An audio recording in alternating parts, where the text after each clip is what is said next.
విష్ణు రూపాయ నమశివాయ. అచ్చం లలితమ్మవారిలాగే కనిపించే అమ్మవారి స్వరూపం ఇంకొకటి ఉంది. ఏమిటో తెలుసా? శ్రీ రాజరాజేశ్వరి స్వరూపం. ఆ తల్లికి కూడా పాశం, అంకుశం, చెరకవిల్ల అన్నీ ఉంటాయి. దాదాపు రూపం ఒక్కటే ఉన్నా ఒక్కొక్క స్వరూపాన్ని ఆరాధించే సాధకుడికి ఒక్కొక్క ప్రయోజనం.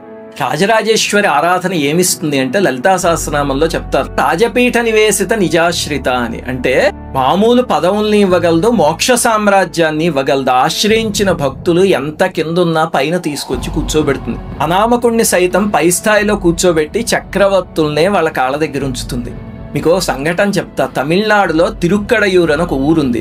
అక్కడ అభిరామి అనే పేరుతో అమ్మవారు ఉంటారు. ఆ ఆలయంలో నిత్యం అమ్మవారిని ధ్యానిస్తూ ఒక భక్తుడు ఉండేవాడు, సుబ్రహ్మణ్య అయ్యర్ అని. 18వ శతాబ్దంలో ఒకసారి శరభోజి మహారాజు అమ్మవారి దర్శనం కోసం వచ్చినప్పుడు అందరూ లేచి నించున్నారు. ఈ భక్తుడు మాత్రం ధ్యానస్తుడయ్యి ఏం మాట్లాడలేదు, లేవలేదు.